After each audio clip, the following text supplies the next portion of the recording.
నమస్కారం గురుగారు. శ్రీమాత్రే నమః. శ్రీ గురుభ్యో నమః. గురుగారు, ప్రతి ఒక్కరు కూడా చెప్తూ ఉంటారు ఇంట్లో నిత్యం దీపారాధన చేస్తూ ఉండాలి అని చెప్పి. అసలు ఎందుకు చెయ్యాలి అనే విషయానికి వస్తే జనరల్గా అనుకుంటాం, మనం ఏదైనా కోరిక ఉంది, లేకపోతే ఏదైనా ఇబ్బంది ఉంది, అది తీరాలంటే చెయ్యాలి, అది కావాలంటే కోరిక తీరాలంటే చెయ్యాలి, ఉన్న ఇబ్బంది పోవాలంటే చెయ్యాలి. ఇదే తెలుసు అందరికీ. అసలు ఎందుకు చేయాలి నిత్య దీపారాధన? మీరు అడిగిన ప్రశ్నలో మంచి సమాధానం ఉంది. కోరికలు తీరాలంటే దీపారాధన చేయాలంటున్నారు కదా. అసలు కోరుకోవాల్సిన అవసరం లేకుండా ఉండాలంటే దీపారాధన చేయాలంట. ఓ, అంటే అన్నీ కలగాలి. కోరుకునే అవకాశమే ఇవ్వడు భగవంతుడు. ఓకే, అలా చేస్తే దీపారాధన నిత్యం చేయాలి. ఇక్కడ నిత్యం హోమాలు ఏమైనా చేయగలుగుతామా? మనం లేదు. యాగాలు చేయగలుగుతామా? లేదు. కొన్ని బ్రాహ్మణ గృహాల్లో తప్పనిసరిగా ఇప్పటికీ నిత్యాగ్నిహోత్రం చేస్తున్న వాళ్ళు ఉన్నారు. నిత్యం ఎలా కుంపటి మీద వండింది మాత్రమే తింటారు. కుక్కర్స్, గ్యాస్ స్టవ్లు వాడరు. వంకాయ కూర చేయాలి, చక్కగా నిప్పుల మీద కాల్చుకొని దాన్ని పచ్చడి చేసుకుంటారు. అలాగే కాఫీ పొడి ఉంది, కాఫీ పొడి షాపుల్లో కొనుక్కొచ్చి చెయ్యరు.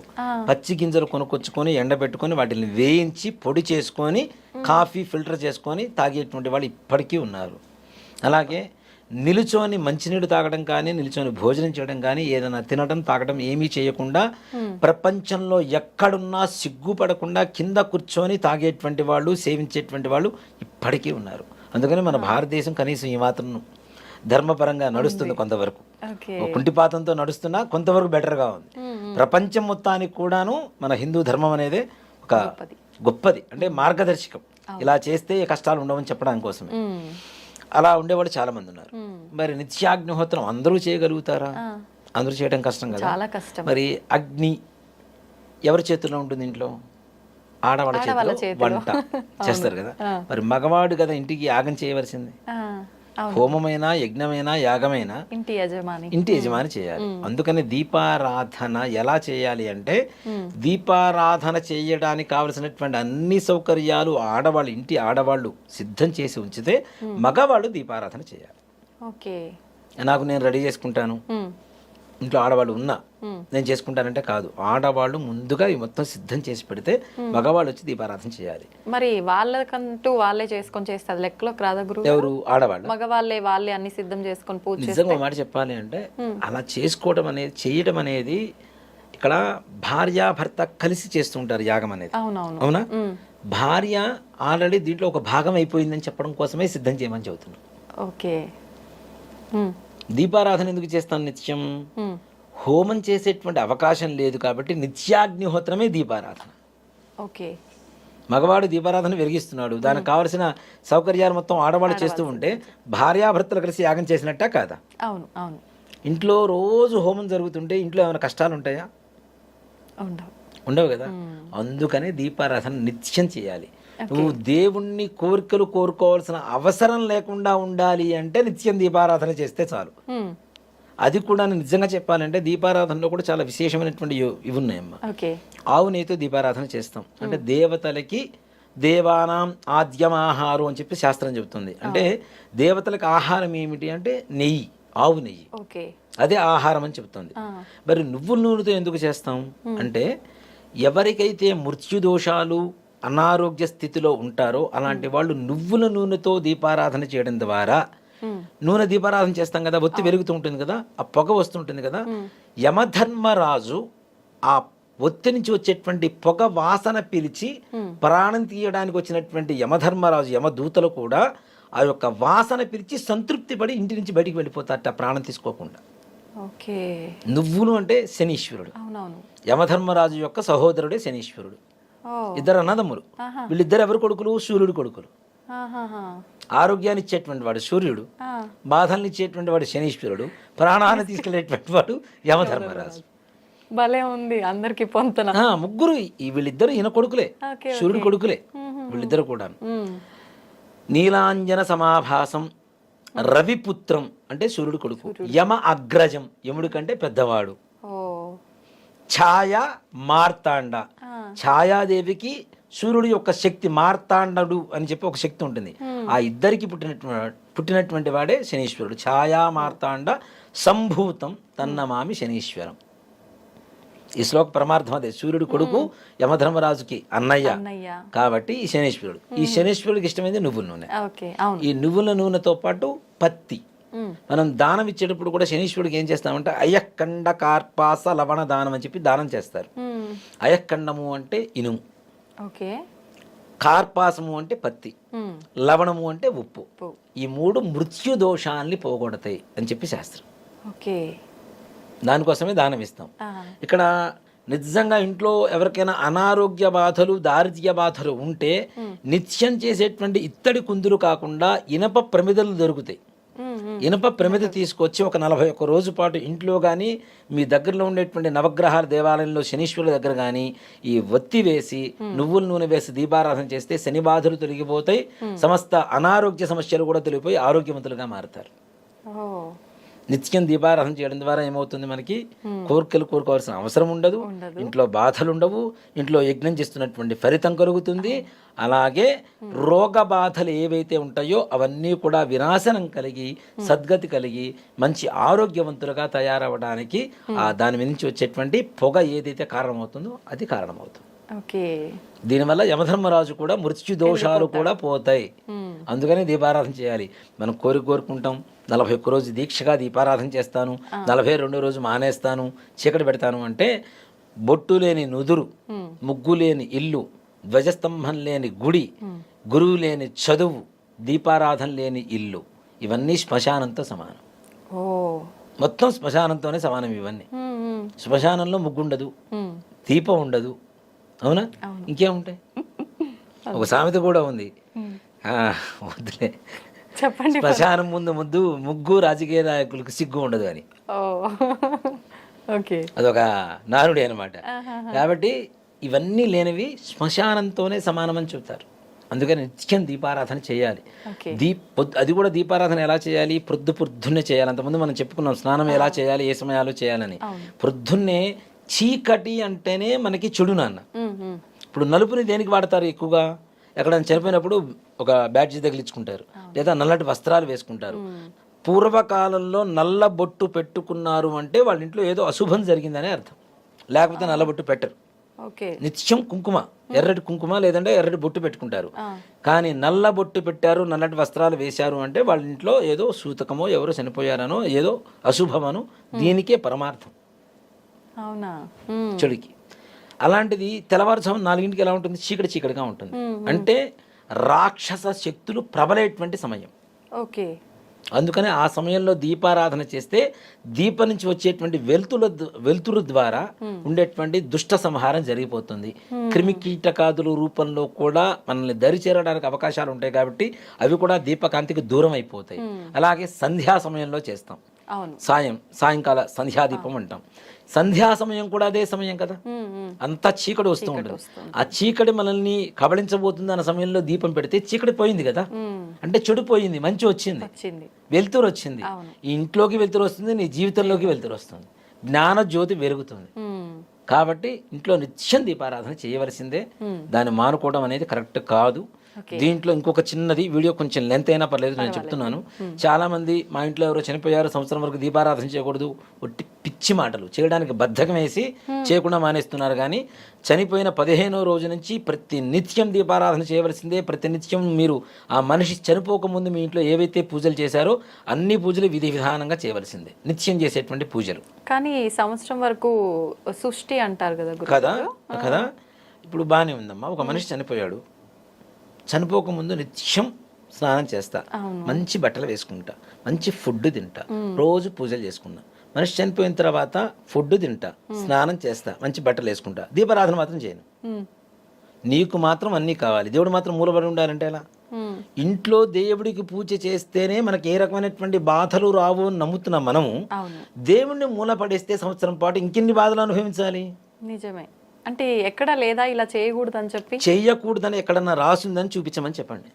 అంటే లేకుండా ఎందుకు ఇంత ఆచరణలో ఉండిపోయి? అది మనుషులకి ఇంజెక్ట్ చేసేటువంటి వ్యక్తుల ప్రభావం కొంత ఉంది.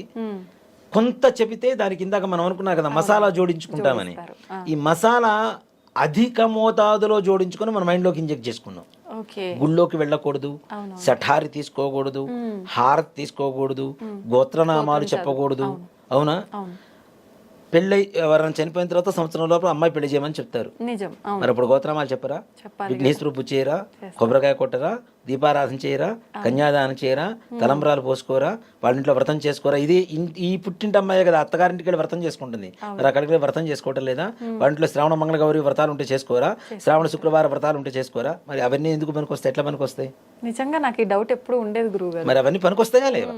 మరి అవన్నీ పనికొస్తున్నప్పుడు కన్యాదానమే చేయండి అని చెప్పినప్పుడు ఇదంతా తీసి పక్కన పెడతాం. ఒక మనిషి చచ్చిపోయిన తర్వాత వెంటనే చేసే పని ఏంటి? నెత్తిన దీపం పెడతాం.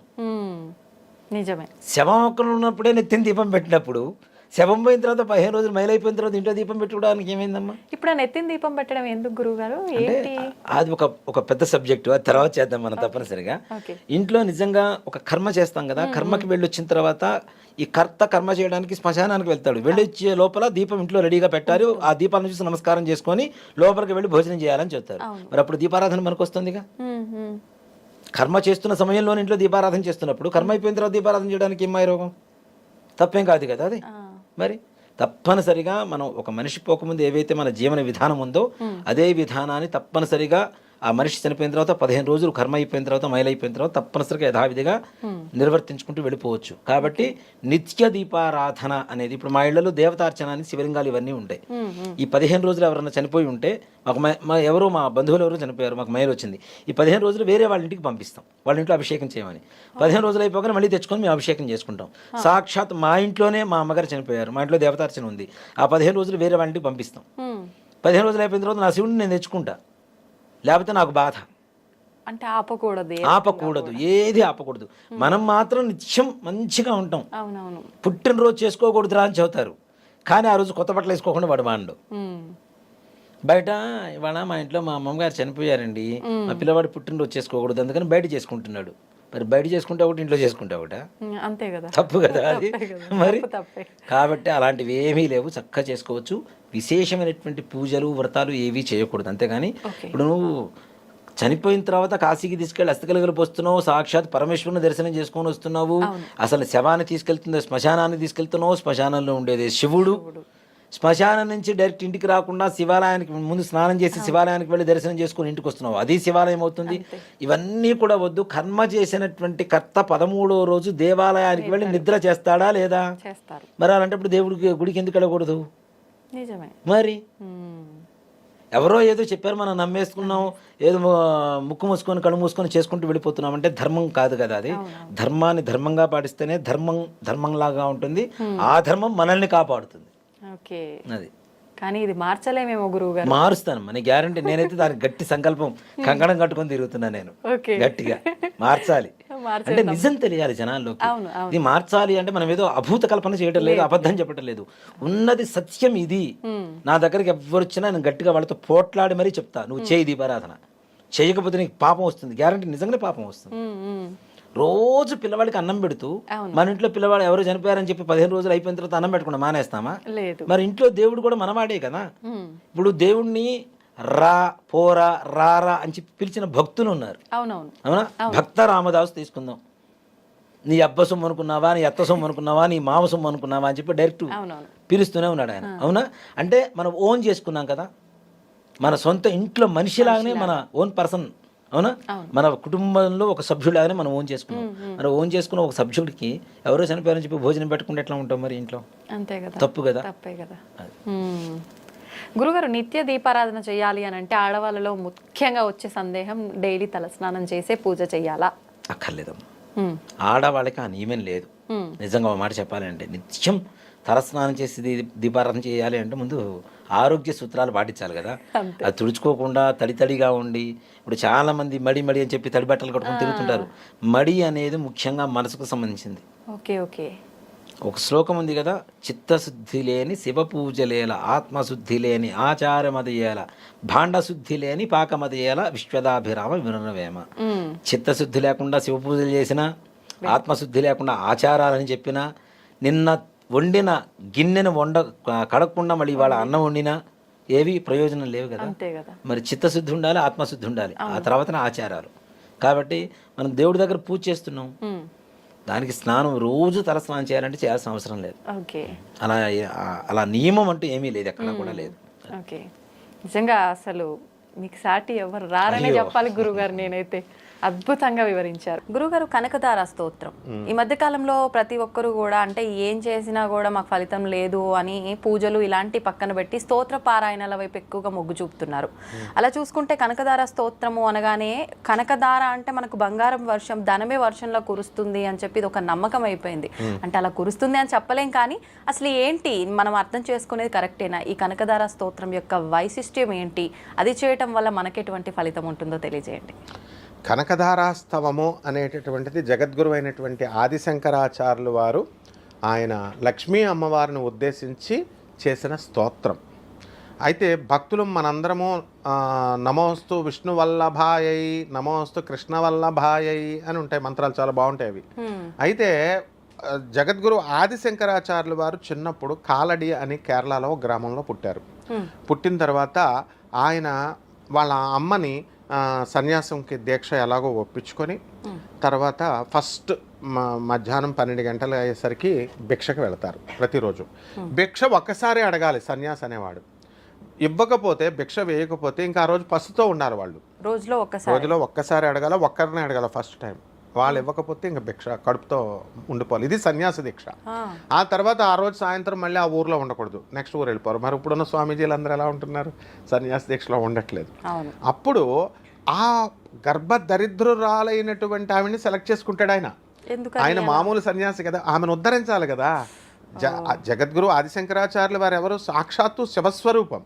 అందువలన ఆ పరమేశ్వరుడే పుట్టాడు కాబట్టి వీళ్ళను ఉద్ధరించాలి అని చెప్పి వాళ్ళ ఇంటికి వాళ్ళకు విముక్తి పొందించడం కోసం అంతే మరి. అందువల్ల నృసింహ సరస్వతి దత్తాత్రేయ స్వాముల వారు కూడా గొప్ప వాళ్ళ ఇళ్ళకి వెళ్ళడు. అలాగే శ్రీకృష్ణ పరమాత్మ కూడా కుచేరుడి ఇంటికి వెళ్తాడు. దుర్యోధనుడు ఏమంటాడు? నేను ఇన్ని పిండి వంటలు, ఇన్ని డైమండ్స్ ఇవన్నీ తెస్తే నావి తీసుకోకుండా దరిద్రుడు మురుగుపోయిన అటుకులు ఇస్తుంటే వాడి దగ్గరికి వెళ్ళాడు అంటాడు దుర్యోధనుడు. అలాగే ఇక్కడ ఉన్న భక్తులు కూడా అలాగే అనుకుంటారు. అప్పుడు ఆ తల్లి ఏం చేస్తుందంటే ఆమెకు ఒకే ఒక ఉసిరికాయని శివుడికి నైవేద్యంగా పెట్టుకుంది. ఆ రోజు ఆమెకి తిండి లేదు. ఆ రోజు మధ్యాహ్నం ఆమె తినాలది. అయితే బాల సన్యాసి వచ్చాడు, మరి పాపం అతను ఉన్న పసుతో మాడిపోతాడని త్యాగం చేసి ఆ యొక్క ఉసిరికాయని ఆయన జోలిలో వేస్తుంది. ఆదిశంకరులు ఒక్క క్షణం ఏమిటి పేదరికం అని ఇలా ఒక్కసారి దివ్య దృష్టితో చూస్తాడు. ఆమె కర్మలు కనబడ్డాయి ఆయనకి. అప్పుడు అంటే ఎంత దరిద్రంతో అనుభవిస్తుంది. అందువలన లక్ష్మీదేవిని ఆదేశిస్తాడు. He doesn't request. భో లక్ష్మి భో అని అంటాడు. అంటే అమ్మా లక్ష్మి రా, ఇవ్వు, కమాన్ గివ్ అంటాడు. ఎందువలన? ఐశ్వర్యం ఈశ్వరాదిత్యేత్. డబ్బులు ఎప్పుడు ఈశ్వరుడి చేతిలోనే ఉంటాయి. ఐశ్వర్యం. లక్ష్మీదేవి క్యాషియర్ మాత్రమే. శివుడు ఆదిశంకరుడు బ్యాంక్ మేనేజర్ సైన్ చేసి ఇమ్మంటేనే క్యాషియర్ ఇవ్వాలా, మామూలుగా క్యాషియర్ ఇవ్వకూడదు. వీళ్ళిద్దరూ ఓకే అయినా కూడా క్యాషియర్ ఏం చేస్తాడు? అప్పుడు మేనేజర్ చెప్పినప్పటికీ ఆయన అకౌంట్స్ చూస్తాడు, బ్యాంక్లో బ్యాలెన్స్ ఉందా అని. బ్యాలెన్స్ లేకపోతే మనకి ఇవ్వడు. అలాగే ఈమె బ్యాలెన్స్ని చెక్ చేసింది లక్ష్మీదేవి. ఆమెకి లేదు, పుణ్యం లేదు. పుణ్యం లేకపోతే నాయనా శంకర ఆమెకి ఇవ్వడానికి కుదరదు నాయన, ఆమె పుణ్యం చేసుకోలేదు అని అంటుంది. అమ్మా లక్ష్మి నువ్వెవరివి? కర్మల్ని తొలగించే తల్లివి అని చెప్పి నేను I am recommending under the special discretion power of Jagadguru Adishankaracharya her bad karmas are dismissed అని ఒక్క పదం అంటాడు. అనగానే అంటే విశేషమైనటువంటి అధికారాలు గురువుకు ఉంటాయి. ఆ గురువు యొక్క ఆదేశంతో మొత్తం ఆమె కర్మలన్నీ వ్యానిష్ అయిపోయినాయి, మాయమైపోగానే అప్పుడు మహాలక్ష్మి ఎస్ నాయన నౌ షీ డిజర్వ్స్, నేను ఇస్తాను అని చెప్పేసి ఈ యొక్క బంగారు పుసరికాయలు కురిపించేసింది. ఇది నగ్న సత్యం అని చెప్పడానికి షిరిడి సాయినాథుడు ఏ విధంగా అయితే లక్ష్మీబాయికి 9 నాణాలు ఇచ్చాడో, రూపాయి బిళ్ళలు నవవిధ భక్తులకి ప్రతిరూపాలుగా, అలాగే 9 బంగారపు ఉసిరికాయలు ఇప్పటికీ కూడా ఉన్నాయి. ఎక్కడ? కాలడి ఆదిశంకర ఆశ్రమంలో ఉన్నాయి. కాబట్టి ఆ అమ్మ వాళ్ళ వంశీకులు ఇంకా ఉన్నారు, ఆ అమ్మాయి వంశీకులు. కాబట్టి ఇది చరిత్ర, not an epic, not a cock and bull story. ఇది ఫస్ట్ పాయింట్. సెకండ్ పాయింట్ ఏంటంటే ఇక్కడ మనం నేర్చుకోవాల్సింది ఈ సంఘటన ద్వారా, గురువు అనేటటువంటి వాడు కర్మల్ని తొలగించే శక్తి ఉంటుంది. ఇప్పుడు అందరూ పూజలు హోమాలు చేస్తున్నారు రెమెడీస్ కోసం. వాళ్ళకి దేవత వచ్చి ఇవ్వడు. దేవత హీ డజంట్ ఇంటర్ఫియర్. దేవుడు ఎప్పుడు ఇంటర్ఫియర్ అవ్వడు. నేను కృష్ణుడు చెప్పాడు, నాకు ఎవరి మీద ద్వేషం లేదు, ఎవరి మీద నాకు కోపం లేదు, నేను పక్షపాతిని, నిష్పక్షపాతంగా ఉంటానన్నాడు. But who then interferes? గురువు ఇంటర్ఫియర్ అవుతాడు. ఆ గురువే ఆదిశంకరుడు, ఆ గురువే శ్రీకృష్ణుడు, ఆ గురువే దత్తాత్రేయ స్వాముల వారు. అందువలన ఆ యజ్ఞం చేసినటువంటి ఫలితాన్ని గురువు తీసుకొచ్చి ఫలితాన్ని ఇస్తాడు. అందుకే గురువు ద్వారా మంత్రోపదేశం చేసుకోమని అంటారు, అది అర్థం అందులో. కాబట్టి ఆ అమ్మాయికి జగద్గురువు అయినటువంటి ఆదిశంకరాచార్యులు కర్మాన్ని తొలగిస్తాడు. అందువల్లనే మనందరం కూడా ఎప్పుడు శంకరా పాహిమాం శారదా రక్షమాం అని అడిగినప్పుడు, ఈ కనకదారాస్తవాన్ని చదివినప్పుడు ఉసిరికాయలు గ్యారంటీగా కురుస్తాయమ్మా. నేను ప్రాక్టికల్గా చెప్తున్నాను. నేను చాలామందిని చూశాను. ఒక ఆవిడ 3 సంవత్సరాలు, నేను మా అమ్మగారు అత్యంత పేదరికంలో ఉన్నప్పుడు మేము చదివితే మాకు ఎక్కడి నుంచి వచ్చినాయో డబ్బులు వచ్చినాయి సార్ మాయలాగా. అంటే నిజమమ్మా, అది అమ్మవారు ఇచ్చిందే అన్న. ఎవరి విషయంలో జరిగింది? ఒక ఆమె విషయంలో, ఆమె వాళ్ళ అమ్మగారు నమ్మకంతో కనకదారాస్తవం 3 years కంటిన్యూస్గా చేస్తే 3 yearsలో కూడా వాళ్ళకి కావలసినంత డబ్బు వచ్చిందంట. అలా ఎన్నో ఎగ్జాంపుల్స్ ఉన్నాయి. కొబ్బరి బొండంలోకి ఎలాగైతే నీళ్లు లోపలికి వచ్చేస్తాయో ఆ విధంగా ఐశ్వర్యం వచ్చేటప్పుడు వస్తుంది. ఐశ్వర్యం పోయేటప్పుడు ఎలాగైతే ఒక వెలగ పండు ఉంటుంది, ఆ వెలగ పండుని ఏనుగు రెట్ట వేసినప్పుడు మింగుతుంది తొండంతో. రెట్ట వేసినప్పుడు వచ్చి క్రింద పడిపోయినప్పుడు రెట్టలో ఆ వెలగ పండును మనం తీసి ఇలా పగలగొడితే అందులో గుంజు మాయమవుతుంది. డిప్పలాగే ఉంటుంది. మళ్ళీ కరిమింగిన వెలగ పండు అంటాం, అందుకనే దరిద్ర దేవతను పోల్చేటప్పుడు. కాబట్టి ఈ గురువు అనేటటువంటి వాడు కర్మను తొలగిస్తాడు. కాబట్టి ఖచ్చితంగా అందరూ నమ్మకంతో ఈ కనకదారాస్తవాన్ని చేసుకోవాలి. ఇది మూఢనమ్మకం కాదు. ఎందువల్లంటే రేషనలిస్టిక్గా, తర్వాత లాజికల్ కన్సిస్టెన్సీతో, సైంటిఫిక్ అవుట్లుక్తో చెప్పుతున్నటువంటిది. ఇది అమ్మవారు క్రియాశక్తి, పని చేయమంటుంది. పని చేసినప్పుడు నేను నీకు డబల్ చేస్తాను అని జగద్గురు ఆదిశంకరాచార్యులు వారు అదే చెప్తారు. పురుష ప్రయత్నము, దైవానుగ్రహం 2 ఉండాలి. ఒక ఎద్దుల బండికి 2 చక్రాలు. పురుష ప్రయత్నం నువ్వు చేసినా దైవానుగ్రహం లేకపోయినా నీకు రాదు. దైవానుగ్రహం ఉండి నువ్వు పురుష ప్రయత్నం చేసుకోకుండా దుప్పటి కప్పుకొని ఇంట్లో పడుకున్నా నీకు రాదు. 2 ఉన్నప్పుడు మాత్రమే వస్తుంది. ఆ 2 ఉన్నటువంటి శక్తినిచ్చేటటువంటి ఆ క్రియాశక్తే కనకధారాస్తవం. అందువలన చాలామంది చేశామండి, మాకు రాలేదండి ఫలితాలు అంటే మనలో లోపమే తప్ప అమ్మవారిలో లోపం కాదు, ఆ స్తోత్రంలో లోపం కాదు, దాన్ని రాసినటువంటి జగద్గురువైనటువంటి ఆదిశంకరాచార్యుల లోపం కాదు. ఎలా చేయాలండి ఇంతకీ స్తోత్ర పారాయణం? శుభ్రంగా స్నానం చేయడం, శుభ్ర వస్త్రాలు ధరించుకోవడం, ప్రత్యేక నియమాలు ఏమీ లేవు. చక్కగా అమ్మవారిని, అమ్మా జగజ్జనని నేను ఒక 41 రోజు నేను చేసుకుంటున్నాను అని చెప్పుకొని ఎవరికి వాళ్ళే ఆదిశంకరులకి నమస్కారం చేసుకొని ఆ స్తోత్రాన్ని మనకు అందించిన మహానుభావుడు ఆయన చేసుకొని కుంకుమతో అమ్మవారికి చాలా బాగా చక్కగా ఉంటుందన్నమాట ఆ స్తోత్రం. అందువలన చక్కగా కుంకుమ వేసుకొని ఒక పండుని నైవేద్యంగా పెట్టచ్చు. రోజు పిండి వంటల దానం ఇచ్చేయాలని ఏం లేదు, బెల్లమో ఏదో ఒకటి, తర్వాత హారతి ఇచ్చేస్తాం. మంగళం మామూలు పూజ చేస్తున్నట్టే దీపములో ఉంటుంది లక్ష్మీదేవి. కాబట్టి దీపారాధన చేసేస్తే సరిపోతుందమ్మా. గురుగారు, సాధారణంగా మనం నిద్ర లేసిన తర్వాత ఖచ్చితంగా మనకిష్టమైన వాళ్ళ మొహము, మన అరిచేతులు మనం చూసుకోవడము, ఇష్టదైవాన్ని చూసుకోవడము ఇలా చేస్తూ ఉంటాం. కానీ అసలు నిజంగా నిద్ర లేవగానే మనం చూడాల్సిన వస్తువులు కానీ, మనుషులు కానీ ఏంటి, లేదంటే నిజంగా దేవుడి మొహమే చూడాలంటే దేవుడి చిత్రపటమే చూడాలా? కొన్ని అంటే కొంతమంది అంటూ ఉంటారు, నేను లేవగానే ఇవాళ వీళ్ళ మొహం చూశాను, నాకు అంత దరిద్రం పట్టుకుంది, ఇవాళ ఈ రకంగా ఇబ్బంది పడాల్సి వచ్చింది, పలానా మాట పడాల్సి వచ్చింది, ఇలా చెప్తూ ఉంటారు. అంటే నిజంగా ఈ రోజు మన టైం ఎలా నడుస్తుంది అనేది మనం చూసే ఆ పొద్దున్న ఏది చూస్తున్నామో అది డిసైడ్ చేస్తుందా? అసలు ఏంటి, దాని గురించి వివరించండి. డెఫినెట్గా డిసైడ్ చేస్తుంది. ఒక టీచర్ పాఠం చెప్పేటప్పుడు వెళ్తే పెళ్ళం తన్నింది అనుకోండి, తిట్టింది అనుకోండి, మూడు పాడైపోయి, వాడు చెప్పే లెక్క మేము ఆశార్లం కాబట్టి నాకు తెలుసు కాబట్టి మూడు పాడైపోయి ఏదో చెప్పేసి వచ్చేస్తాం ఎంత హ్యాపీగా. అందుకనే ఒక హీరోయిన్, వీళ్ళు కళారంగంలో ఉన్నటువంటి వాళ్ళు కనుక సరిగ్గా యాక్ట్ చేయకపోతే కోపపడరు డైరెక్టర్లు, తిట్టరు. ఎందుకని? మూడ్ పాడైపోయి ఇంకా అసలు ఫీలింగ్స్ రావు అన్నమాట. అంటే ఇప్పుడు ఆనందంగా నవ్వుతూ ఉండాలా, ఏంటమ్మా ఇంకా బెటర్గా చేయొచ్చు అని బ్రతిమాలుకుంటారు అంతే తప్ప, కళాకారులు అంటే ఏంటి, చంద్రుడి మనస్సు చాలా సున్నితంగా ఉంటుంది. అదే మామూలు పోలీస్ డిపార్ట్మెంట్ ఉందనుకోండి ఫర్ ఎగ్జాంపుల్, వాళ్ళు సున్నితంగా దొంగగారు ఎక్కడ పెట్టారు డబ్బులు చెప్పండి, బంగారం అంటే కుదరదు, అక్కడ బాధేయాలి. సందర్భాలను బట్టి ఎలా అయితే మారతాయో ఈ ముఖాలు చూసుకోవడాలు కూడా సందర్భాలను బట్టి మారిపోతాయి. ఉదాహరణకి ముందు రోజు రాత్రో లేకపోతే ఒక 2-3 రోజులో పెళ్ళంతో గొడవ పడ్డాడు అనుకో ఒక మనిషి, అతను తెల్లవారు లేవగానే పెళ్ళమ్మ కూడా చూడాలి, చూడకపోతే ఆమె ఫుడ్ పెట్టదు. కాబట్టి గొడవ పడినటువంటి సందర్భాలలో ఆమెను శాంతపరచడానికి ఈయన భార్య ముఖం చూసినప్పుడు తప్పకుండా శుభం జరుగుద్ది. అదే నార్మల్గా ఉన్నప్పుడు మామూలుగా ఉన్నారు, భార్యను జ్యోతిష శాస్త్రంలో ప్రథమ శత్రువు ఎవర్రా అంటే హస్బెండ్కి ప్రథమ శత్రువు వైఫ్కి ప్రథమ శత్రువు భర్త. ఎందువల్లంటే 100% జ్యోతిష శాస్త్రమే అది. లగ్నాన్ని నుంచి సప్తమ స్థానము అనేటటువంటిది భార్య స్థానం, భర్త స్థానం, మనకి శత్రుస్థానం అనమాట, అది మారక స్థానం, ఇంకా చంపేస్తుంది కూడా, అందువలన బాధేస్తుంది, తన్నేస్తుంది. అందువలన సప్తమ స్థానము కాబట్టి, అంటే ఎందువలన వీళ్ళు శత్రువులు అవుతారంటే they are good friends.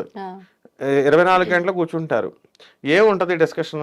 Corona టైంలో చూడు కూర్చొని, నేను ఫస్ట్ కరోనా రాగానే చెప్పాను ఎక్కువ విడాకులు డైవర్సులు ఆ టైంలో అయిపోతాయని. ఎందుకంటే కూర్చొని మా అమ్మ 4 years బ్యాక్ మీ అమ్మ అలా అంది, 2 years అందువలన అనమాట. సో ఇలా తోడుకుంటారు కాబట్టి, ఇలాంటి తోడుకోకుండా ఉంటే నో ప్రాబ్లం. భర్త భార్యతో ఎదురుకుండా ఉన్నప్పుడు లోపాలు ఎంచుకుంటా ఉంటారు కాబట్టి ఇష్టపడరు. హ్యూమన్ బీయింగ్ లక్షణం ఏమిటి, తను ఎంతసేపు అవతల వాళ్ళు పొగుడుతుంటే హ్యాపీగా ఫీల్ అవుతారు. ఇప్పుడు మనం కిరాయికి ఇచ్చి డబ్బు ఇచ్చి నన్ను పొగడరా బాబు అన్న, వాడు ఏదో డ్యూటీ ప్రకారం డబ్బులు ఇస్తున్నాం జీతం ఇస్తున్నాం తప్ప ఆర్టిఫిషియల్గా ఉంటుంది తప్ప పొగడతా న్యాచురల్గా ఉండదు. అందువలన మనము అసలు ప్రొద్దున్నే లేవగానే ఎవ్వరికి తెలియని రహస్యం చెప్తాను, ఎవరు చూసుకోవాలి తెలుసా, అసలు మనల్ని మనమే చూసుకోవాలి. ఎందుకంటే ఈ ప్రపంచంలో ఈ విశ్వంలో మనల్ని కంటే మనం అధికంగా ఎవరిని ప్రేమించం. ఇప్పుడు నన్ను నేనే ప్రేమించుకుంటాను, అందుకే పౌడర్లు రాసుకుంటా, అన్నీ రాసుకుంటా. అలాగే నిన్ను నువ్వే ప్రేమించుకుంటావు, ఎవరిని వాళ్ళు. తర్వాత సెకండ్ పర్సన్కి ఇస్తాం. ఎందువలన అంటే అందువలన మన ఆత్మను మనం చూసుకోవాలి.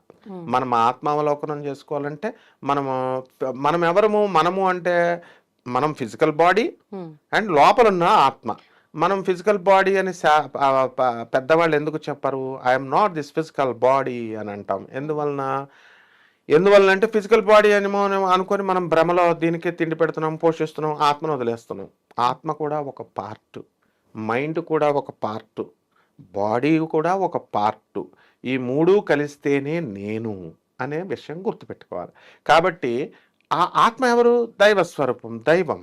అందువలన మనము అద్దములో వెళ్ళి మన ముఖాన్ని మనం చూసుకోవాలి ఫస్ట్ లేవగానే. ఇకపోతే అరిచేతులు మనం ఎందుకు చూస్తామంటే ఇది మన చేతుల్లో ఒక భాగం, ఇది కరాగ్రే. మొత్తం శాస్త్రం ఏం చెప్తోంది, చేతి యొక్క ఇప్పుడు మేడి చెట్టును చూసినప్పుడు రావి చెట్టును వర్ణించినప్పుడు మూలమేమో బ్రహ్మదేవుడు, మధ్య విష్ణువు, ఈ పైన ఉన్నటువంటి ఆకులు కొమ్మలు ఇవన్నీ శివుడు అని ఎలాగైతే చెప్తున్నాయో, అలాగే ఈ చేతిని కరాగ్రం అంతా కూడా మధ్యలో మహాలక్ష్మి తల్లి ఉంటుంది, క్రింద సరస్వతి, పైన పార్వతి ఉంటుంది. అక్కడేమో మగదేవుడిని చెప్పావు, ఇక్కడ ఆడదేవుడిని చెప్పావు. కాబట్టి మహాలక్ష్మిని చూసినట్టు అరచేతిని చూస్తే అన్నారు. అద్దం మహాలక్ష్మి, అందువల్లనే మనం ఎదుర్కొండగా అద్దం పెట్టుకుంటాం.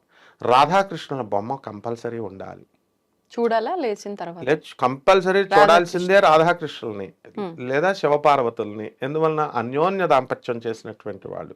రాధాకృష్ణులు మరి దాంపత్యం చేయలేదండి, వీళ్ళకి పెళ్లి కాలేదండి అని చాలా డౌట్ ఉంటుంది. నో, వాళ్ళకి పెళ్లి అయింది, బ్రహ్మదేవుడే చేశాడు. వాళ్ళకి గోలోకంలో ఉంటారు. ఒక శాపం కోసం అని చెప్పి, సుధాముడిచ్చినటువంటి శాపకం కోసం అని చెప్పి 100 years ఆమె మర్చిపోయి, రాధమ్మ మర్చిపోయి భూలోకంలో వచ్చింది. కానీ కృష్ణుడు ఫాలోఅప్ చేసుకుంటూ వచ్చాడు. రాధాదేవి మర్చిపోతున్నా ఎప్పుడు వదలకుండా విడవకుండా ఒక రొమాంటిక్ పర్సన్గా కృష్ణుడు ఎప్పుడు కూడా రాధమ్మ వెనకాలే పడ్డాడనమాట. కాబట్టి 100 years స్పాన్ అయిపోయిన తర్వాత మళ్ళీ గోలోకం వెళ్ళిపోయారు వాళ్ళ దంపతులు ఎప్పటికీ కూడా. సో ఇక్కడ రాధాకృష్ణుల్ని ఎందుకు చూడాలండి అని మీరు నన్ను అడగొచ్చు. ప్రేమకు దేవత ఆమె, అలాగే కృష్ణుడు కూడా ప్రేమ దేవత. లవ్ సింబల్ అనమాట. కాబట్టి మనం భార్యాభర్తలు అన్యోన్యంగా ఉండాలంటే ఆ ప్రేమ దేవతలు ఉండాలి. అలాగే రతి మన్మధులు, కానీ మనకు అంత ప్రాచారంలో లేరు కాబట్టి రతి మన్మధుల ఫోటో దొరకదు కాబట్టి మన్మధుడికి రూపమే లేదు, వాళ్ళ భార్య మాత్రమే కనబడతాడు ఆయన శరీరం, మనకు కనబడ్డు. కాబట్టి అది మనం డిస్కార్డ్ చేసేస్తాం. ఆయన ఎవరో కదా, మన్మధుడు కృష్ణుడు కొడుకే. తర్వాత మళ్ళీ ఈ శివ పార్వతులు అంట చాలా అన్యోన్యమైనటువంటి దంపతులు, జగత్తుకే తల్లి తండ్రులు. కాబట్టి పటమ రూపంలో చూసేటటువంటి మనము ఏం చేయాలంటే రాను రాను మనము ఆ పటం లేకపోయినా సరే మనం ఆ గోడకు చూస్తే మనము ఏమవుతుందన్నమాట, శివపార్వతులను చూసినట్టు ఉండాలి. ఆ తర్వాత పొరపాటున మనం బయటికి వెళ్ళినప్పుడు పిల్లిని చూసామనుకో ఏమంటారు, అయ్యో పిల్లిని చూసావా, ఈ రోజు అన్నీ నీకు అపశకునాలే అంటారు. మరి చాలామంది ఇళ్లలో పిల్లులు ఉంటాయి, ముఖ్యంగా ముస్లిమ్స్. మరి వాళ్ళకి అవేం పట్టించుకోరు. మనం కూడా మన ఇంట్లోకి పిల్లులు మనం పెంచుకోకపోయినా వచ్చి గ్రామాల్లో మామూలుగా ప్రతి ఇంట్లో పిల్లులు కాబట్టి అది మూఢనమ్మకం. పిల్లి ప్రత్యంగిరాదేవి, పిల్లి సింహం, the cat family, tiger. North side పిల్లిని పూజిస్తారంట కదా గురుజీ? పూజిస్తారు, ప్రేమిస్తారు, పెంచుతారు. పిల్లి ప్రత్యంగిరాదేవి, అందులో సింహవాహనం. క్యాట్ ఫ్యామిలీ అంటాము. పులిని సింహాన్ని కూడా క్యాట్ ఫ్యామిలీ అంటాం, కానీ టైగర్ ఫ్యామిలీ అని క్యాట్ ననం. పిల్లి టైగర్ కంటే కూడా చాలా తెలివైంది. అవి వాటికి పిల్లి ఏం చేసిందంటే పులికి మొత్తం అన్ని విద్యలు నేర్పిస్తుంది, మేనమామ అనమాట. నేర్పేసిన తర్వాత నేను తినేస్తాను అని అటాక్ చేయబోయింది. అప్పుడు ఈ పిల్లి ఏం చేస్తుంది, చెట్టు పైకి ఎక్కేసి నువ్వు నాకు ఇలా చేస్తావని తెలిసినైనా నాకు పంగనామాలు పెడతావని, అందుకనే నేను నీకు ఒక విద్య నేర్పలేదు, చెట్టు ఎక్కడం అంది. అందువలన మనము పిల్లికి అఖండమైన తెలివితేటలు ఉంటాయి. కాబట్టి మనం ఖచ్చితంగా పిల్లి ముఖం చూస్తే ఇది అని మనం ఏమి అపశకునాలని మనం అనుకోకూడదు. ఇప్పుడు మీరు చెప్పినట్టుగా ఈ పార్వతీ పరమేశ్వరుల ఫోటో అని అంటే అది మనం బెడ్రూమ్ లో పెట్టుకోం కదా? పెట్టుకోవాలి. అందుకనే వీళ్ళు ఏమంటారంటే అమ్మ, ఎలాబరేటెడ్గా ఉంటుంది నాలెడ్జ్ అనేది. ఎల్కేజీలో ఉన్నప్పుడు మనము ఏమని చెప్తాము, చాక్లెట్లు తినొచ్చు అని వాడికి స్కూల్లోకి వచ్చినప్పుడు చాక్లెట్లు అలవాటు చేస్తాం. డాక్టర్ అమ్మలు కూడా ఇంజెక్షన్ ఇచ్చేటప్పుడు చాక్లెట్ ఇచ్చి ఒక ఇంజెక్షన్ ఇస్తాం. చిన్నప్పుడు ఒక 5 రోజులు 6 రోజులు అలవాటు చేస్తాం. స్కూల్కి వచ్చేటప్పుడు తర్వాత ఏం చేస్తాం, నెమ్మదిగా పీకి పడేస్తాం. చాక్లెట్లు ఏమో వాడికి అలవాటు అయిపోద్ది. ఆ విధంగా వాడు ఎదిగిన తర్వాత, మెచ్యూరిటీ వచ్చిన తర్వాత, 10th ఇంటర్ పెద్ద అయిన తర్వాత వాడు అసలు చాక్లెట్లు పనే లేదు, వాడికి వాడే వెళ్ళొచ్చేస్తాడు. అంటే అండర్స్టాండింగ్లో డిఫరెన్స్ ఉంటుందన్నమాట. ప్రాథమికంగా మనం భగవంతుడు ఈ గోడలో ఉంటాడు, ఈశాన్యం దిక్కులో ఉంటాడు అని చెప్తాం. ఆ తర్వాత గ్రాడ్యువల్గా సాధన మార్గం పెరిగిన తర్వాత దేవుడు సర్వవ్యాపకుడు, అన్ని చోట్ల ఉంటాడు అని చెప్తాం. బెడ్రూమ్లో కూడా ఉంటాడని. ఆ తర్వాత దేవుడు డెవలప్ అయిన తర్వాత మైండ్, దేవుడు ఫోటోలో ఉండడు, మన ఆత్మే దేవుడు అంటాం. అందుకనే మన ఆత్మను మనం చూసుకోవాలి అద్దంలో అన్నాం. కాబట్టి ఇదంతా ఈ శివుడు పార్వతి మగుడు పెళ్ళాలు, రాధాకృష్ణులకి పెళ్ళి కాలేదు, ఇదంతా ప్రైమరీ లెవెల్లో ఉన్నటువంటివి. హయ్యర్ లెవెల్స్కి వెళ్ళినప్పుడు వాళ్ళంతా కూడా ఎంటిటీ ఒకటి, ఓమ్నిసెంట్. గాడ్ ఈజ్ ఓమ్నిసెంట్, ఓమ్నిపొటెంట్, ఓమ్నిప్రెజెంట్, ఒక్కడే ఉంటాడు. గాడ్ ఈజ్ ఆల్ పర్వేడింగ్, సర్వవ్యాపకుడు. గాడ్ ఈజ్ ఆల్ పవర్ఫుల్, అత్యంత శక్తివంతుడు అని చెప్తాం. అలా ఆ స్టేజెస్ని బట్టి వెళుతుంది. కాబట్టి మామూలు జనానికి పెట్టుకోకూడదు అనుకుంటారు. అలాంటి వాళ్ళ అభ్యంతరం ఉంటే పెట్టుకోవద్దు, కానీ మామూలుగా పెట్టుకోవచ్చు అనమాట. సో ఈ రకంగా మనము దర్పగడ్డిని కూడా మనం ఉదయమే చూడొచ్చు. దర్పగడ్డి చాలా పవిత్రమైనదనమాట వినాయకుడికి. అలాగే వినాయకుడి బొమ్మ మనం మామూలుగా ఇప్పుడు రాధాకృష్ణుల బొమ్మలు అవన్నీ బెడ్రూమ్లో పక్కన అల్మిరాల్లో మనం పెడతాం కాబట్టి ఎక్కడైనా బయటికి రాగానే.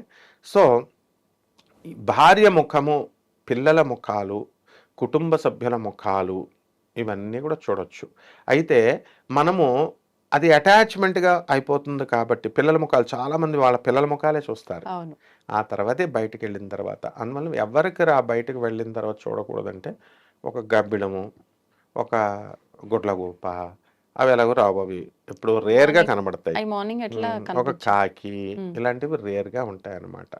కాబట్టి ఈ రకంగా మనం ఆవు కనబడింది అనుకోండి, ఆవు వెనక భాగం కనబడితే ఆ రోజు మన దశ తిరిగినట్టే. ఒక శవము కనబడింది అనుకోండి, ఆ శవ దర్శనం కూడా చాలా మంచిదన్నమాట. ఆ తర్వాత ఆ పాలు తీసుకొస్తున్నారనుకోండి, పాలు. కానీ ఇవన్నీ ఏదైనా పని మీద బయటికి వెళ్ళేటప్పుడు కదా గురుజీ, లేవగానే తలుపు తీసినప్పుడు ఎప్పుడైనా పాల బిల్లోడు పాలువాడు వస్తాడు. సరే, ఫస్ట్ దర్శనమే పాలైతే సంతోషం, పాలవాడి ముఖానికంటే పాలు ముందు చూస్తే. ఆ విధంగా మరి ఈ యొక్క ఇది ఉందన్నమాట.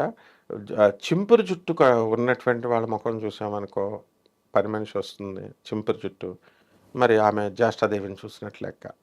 అందువల్ల ఈ మధ్య కాలంలో కూడా బ్రహ్మముహూర్తంలో లేవమన్నారు అందరినీ. మొత్తం పనిచేసే వాళ్ళు కూడా బ్రహ్మముహూర్తంలో వెళ్ళి ట్రిమ్గా తయారయ్యే వెళ్తున్నారనమాట. కాబట్టి మనం ఎప్పుడు చేసినా ఏది చేసినా లక్ష్మీప్రదంగా ఉండాలి అని చెప్పడం అర్థం. అంటే జ్యేష్ఠాదేవి లక్షణాలు అవన్నీ తీసిపడేసి లక్ష్మీదేవి లక్షణాలు ఉన్న వాళ్ళు కనబడితే లక్ష్మీప్రదంగా ఉంటుందని. విధవ స్త్రీని ఏం చేశారు, ఇందులో పెట్టారు, ఇది జ్యేష్ఠాదేవి లక్షణాల్లో పెట్టారు. అందుకని విధవ స్త్రీ ముఖం చూస్తే పాపం అని ఇలా వాళ్ళు మనం మూఢనమ్మకాలు పెట్టుకున్నాం. కానీ వాస్తవానికి అందులో ఉన్న జీవుడి యొక్క ఆత్మను చూడాలి. ప్రతి జీవిని చూడకూడదు మనం. ఇప్పుడు ఆ లోపల ఉన్నటువంటి ఆత్మస్వరూపాన్ని, కృష్ణుడు ద్వారకలో వెళ్తుంటే కుబ్జ అంద వికారంగా ఉంటుందన్నమాట, అష్టవక్రలాగా ఉంటుంది. సుందరి అని పిలుస్తాడు. అప్పుడు కుబ్జ ఏమంటది, ఏంటి స్వామి నువ్వు కూడా చిన్నపిల్లాడు కృష్ణుడు అప్పుడు, ఏంటి స్వామి నువ్వు అందరిలాగా నన్ను అందంగా ఉన్నావు అని ఏడిపిస్తున్నారు, నువ్వు కూడా నన్ను ఏడిపిస్తున్నావు అంటే, లేదమ్మా నేను నీ శరీరాన్ని చూడట్లేదు, నీ ఆత్మను చూస్తున్నాను. ఆత్మను ప్రతి మనిషి చూడాలి. ఆత్మ చాలా సౌందర్యం అనమాట, జగత్ సౌందర్యం, మిస్ యూనివర్స్ అలా అనమాట. సో ఆ విధంగా లక్ష్మీప్రదంగా ఉన్నటువంటి వస్తువులు. తులసి కోట, ప్రొద్దున్నే లేచి దేవుడి పటాలే కాకుండా తులసి కోట చూడొచ్చు పూజా మందిరంలో. నీకు చక్కగా ఎలా అలవాటు చేస్తారో తెలుసా నీకు?